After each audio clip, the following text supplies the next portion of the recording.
Postman Pat's rainy day.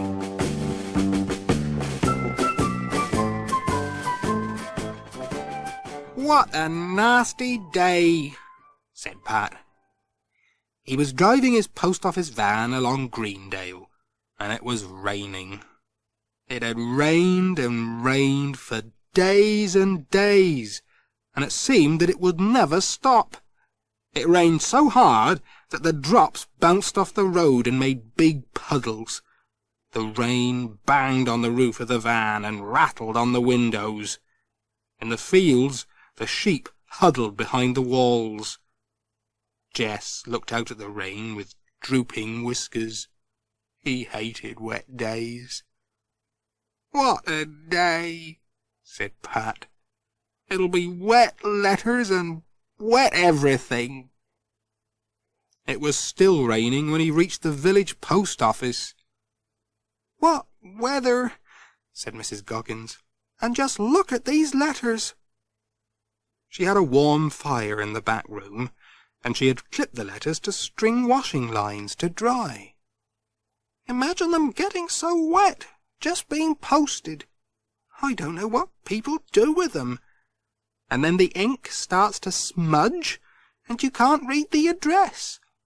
It's like a wet wash day, but worse." "Aye, I see what you mean," said Pat. "But never mind, they'll soon dry." "And you'd best look out for floods up the valley, Pat. There's more rain forecast, you know. It's enough to cause a landslide." "Don't you worry," said Pat. "I'll see that the post gets through. It'll take more than a bit of rain to stop me." He gathered up the damp pile of letters and parcels. "I'll be on my way, then. Cheerio!" When Pat stepped out into the street, he found that the rain had stopped, but the sky was full of black clouds. He delivered the village letters quickly, without getting wet, then set out along the country roads.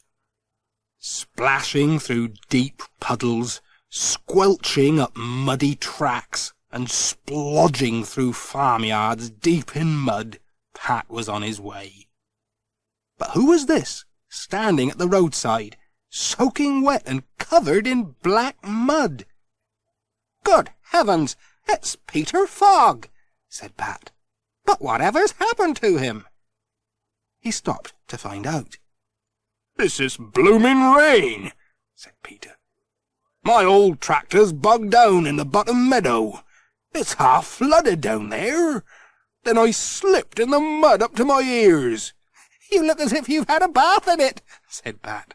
"I just about have," said Peter. "I'm off for some dry clothes, and I'll get the new tractor to pull out the old one." "Good luck," said Pat. "I think it's fairing up now. Cheerio!" When Pat reached the village school, some of the children were peering out to see if the rain had stopped. Charlie Pringle ran out for the letters. "Hello, Charlie," said Pat. "Where's Bill Thompson, then?" "Oh, he's off school today. They say there's flooding up at Thompson Ground. He'll be helping to get the sheep in." "Well, don't drop the letters. They've already had one wetting," said Pat. The other children came out whilst they were talking, and now they were having a great time, jumping over puddles and in puddles, and sailing paper boats. "It's nice to see someone enjoying the rain," thought Pat.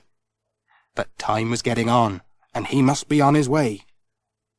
At Greendale Farm, Pat saw Peter Fogg again, looking much better after a good wash and a change of clothes.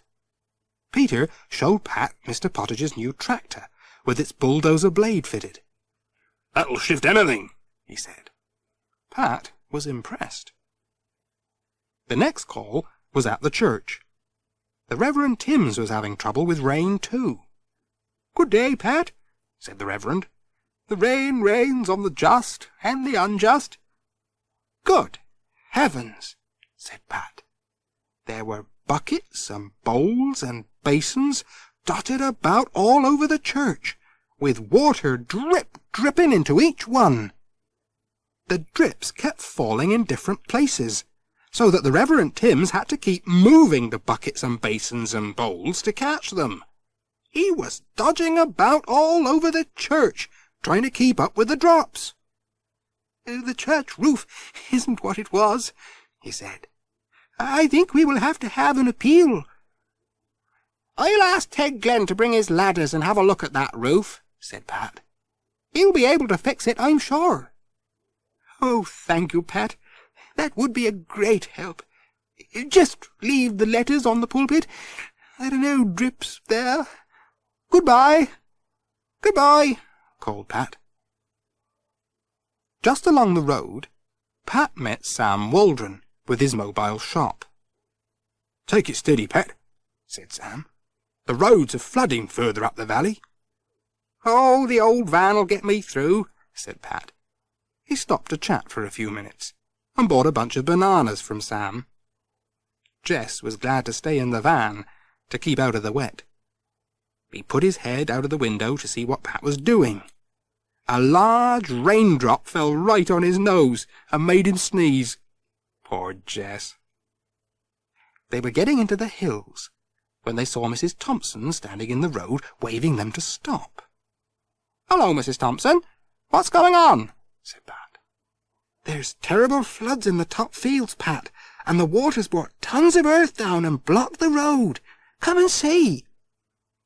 Pat walked with her down the hill and round the next bend in the road. A great pile of rocks and earth and mud lay right across the road and in the fields on both sides. Nothing could get past. "Dear me," said Pat. "Can't we telephone the village for help?" "No, the lines are down." "Can't we walk round it?" "That's too dangerous with these floods. You could be buried if the land started to slip again." They heard an engine coming along the road. "Here comes Alf," said Mrs. Thompson. "He's going to try to get through with the tractor." "You think he can do it?" said Pat. "I'll have a jolly good try," Alf shouted. Off he went, at top speed, towards the pile of stones and earth. The engine roared and the wheels were spinning and skidding in the wet mud. The tractor climbed over the first of the rubble, and then there was a loud bang as its nose hit a large rock. It was stuck. Alf tried again and again, but it wouldn't move. It took him another 10 minutes to back out of the mess, and the tractor was damaged at the front. "It's no good," said Alf. "We'll have to get help somehow." Then Bill came, with his model aeroplane. "I've got a good idea," he said. "We can put a message on my plane, and I can fly it across to Greendale Farm to get help." "That is a good idea," said Pat. "Clever lad! We'll send an air-mail letter."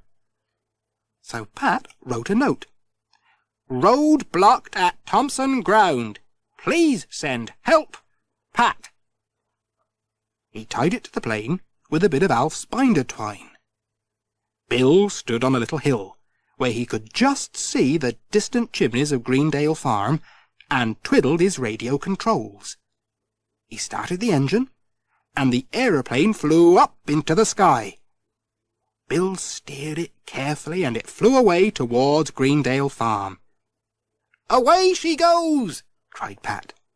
"That's better than a van. I wonder if I could swap mine for a helicopter."